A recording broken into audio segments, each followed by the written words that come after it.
susah belajar ngerayu, apalagi kalau yang dirayu seorang Kasti ya. Wah, dia aja udah ngerayu lagi nih. Tapi jujur karena emang grogi banget kan. Emang itu tugasku paling berat adalah kelihatan tidak grogi di depan kamera. Ya. Jadi makasih Mas Kun sudah bantu aku tidak kelihatan grogi di kamera. Makasih Kasti udah bantu aku nggak kelihatan grogi di kamera. Karena grogi setiap motek tuh jantung tuh nyut-nyutan. Tapi giliran adegan ngelukis ya udah cuek aja. Walaupun tetap nggak bisa juga gitu. Tapi tetap aja ya udah belajar terus aja. Tapi giliran ke adegan-adegan merayu, bukan ajil banget. Masa sih katanya? Tapi apa kenapa? Gak percaya katanya Jil. Saya aja. Tapi Rina sempat ke bawah nggak karakter Sadali ini karena kan proses syutingnya panjang ya Mas Bayu ya? Ke bawah atau enggaknya mungkin gue nggak bisa ngerasain kali ya. Tergantung ya yang di sekitar lokasi aja nganggap kayak ini lu udah mulai kesadalian nih apa enggak gitu kan. Tapi yang jelas sih satu hal yang sudah gue pastikan, gue nggak akan merayu-merayu seperti Sadali. Karena pas baca tuh emang setiap baca skrip tuh di kepala tuh sudah ada ya gitu. Setiap gue baca skrip tuh ngeliat dialog-dialog Sadali tuh selalu kayak gitu. Ada pasti ada kayak gitu ya. Jadi sebisa mungkin jangan sampai aja ngikutin lah kayak gitu. Siap, terima kasih Ajo, thank you untuk jawabannya. Selanjutnya silakan Mas Ri, boleh dibantu keputusan yang diambil oleh karakter yang ada di film ini, silakan. Yang jelas keputusan yang diambil Merah sudah benar sih. Gimana teman-teman? Setuju sama Merah? Nggak ada yang setuju kayaknya. Setuju tuh di ujung. Ya kan? Keputusan yang diambil Merah menurut saya udah benar. Tapi again saya sebagai aktor kan juga pada saat kami mendevelop cerita ini saya juga tidak punya hak untuk menghakimi apapun gitu. Jadi ya dirasain aja dan ternyata memang ya push and pull-nya cukup kuat antara mereka berdua ini gitu.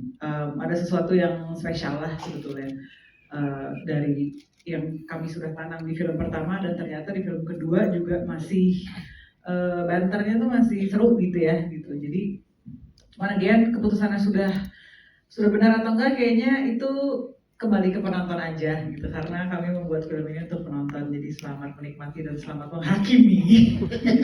Kita serahkan ke penonton saat udah mulai tayang ya. Siap, terima kasih. Siapa? Silakan. Kalau Latifah tuh kayak sebenarnya dia juga mendukung yang salah ya.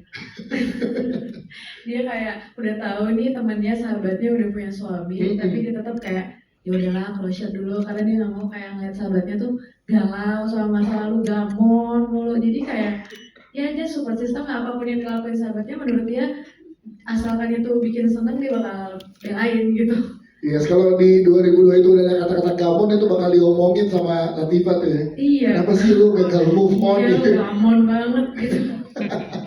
Siap, terima kasih. Tepuk tangan dong untuk Desi juga, thank you. Kita berikan ke teman-teman media ya, silakan boleh dibantu. Jujur aku takut banget karena kan kayak vibes-nya tuh cool girl gitu ya. Yes. Sampai kamu tuh cool. Oke, ya Allah, semoga aja gak banyak salah deh di set. Makanya aku kayak setiap ngapain dialog aku bener-bener aku masukin kotak dan ternyata setelah ngobrol-ngobrol udah baik. Apalagi kalau senyum aku kayak langsung nyaman gitu. Dan akhirnya selama proses syuting sangat menyenangkan ya. Asik, Ya. semoga aku suka. Suka ya Ciara ya. Siap. Terima kasih Ciara, thank you. Kita ada Desi dan kalian juga kita pengen tahu nih support system dari sisi sebelah. Cek. Nyala. Kedengeran kan? Kedengeran. Ya, terima kasih teman-teman sudah menonton.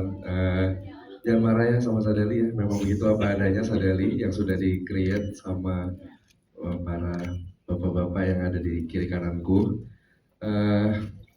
Ya Sadali dengan kata-katanya yang maut. Ini kayaknya iya benar tadi dibilang lebih maut yang kedua ini kayaknya kata-katanya, terus gak expect juga respon penonton tadi wow gitu. Apalagi ya? Tapi ya, sudut pandang lo gimana sih kalau misalkan ya seorang Ajil Dito melihat Sadali gitu? Keputusan yang diambil Sadali itu bener gak ya menurut Ajil Dito?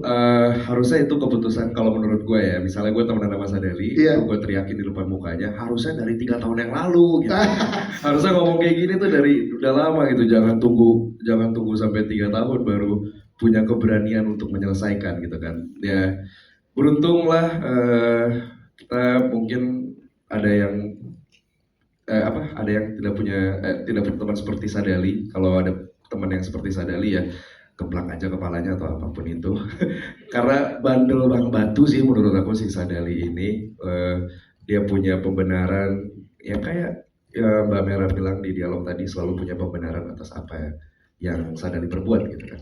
Atas apa yang Sadali rasakan gitu. Dia selalu punya pembenaran dan benar-benar nggak mau salah deh kayaknya nih orang ya. Tapi ya akhirnya kita menemukan perdamaian yang ada di hatinya Sadali yang harusnya selesai, tapi kalau memang penonton nanti teman-teman semua pengen ada yang ketiga, kita nggak tahu ya Pak ya.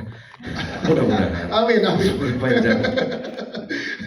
Kalau dari Ajul sendiri Jul, pada saat peperangan ini banyak tadi kata-kata yang membuat penonton gitu ya, respon-responnya. Apa part yang paling Ajul masih ingat sampai dengan sekarang Jul? Kata-katanya Jul? Apa ya, mungkin ya hampir setiap dialognya diingat, tapi mungkin yang paling diingat adalah sesuai tag judul sih sebenarnya. Hidup ini terlalu banyak kamu dan itu adalah kenyataan yang harus aku terima dari mencintaimu. Asal. Itu suka banget sih kata-kata itu. Iya. Bagus gitu. Bagus ya, hidup ini terlalu banyak kamu, jus mangga gitu. Iya, itu juga tuh, hidup ini terlalu banyak kamu, jus mangga. Itu salah satu dialog yang paling gue ingat. Siap, tepuk tangan dong untuk Ajil itu, terima kasih Jil. Kita ke Tersayang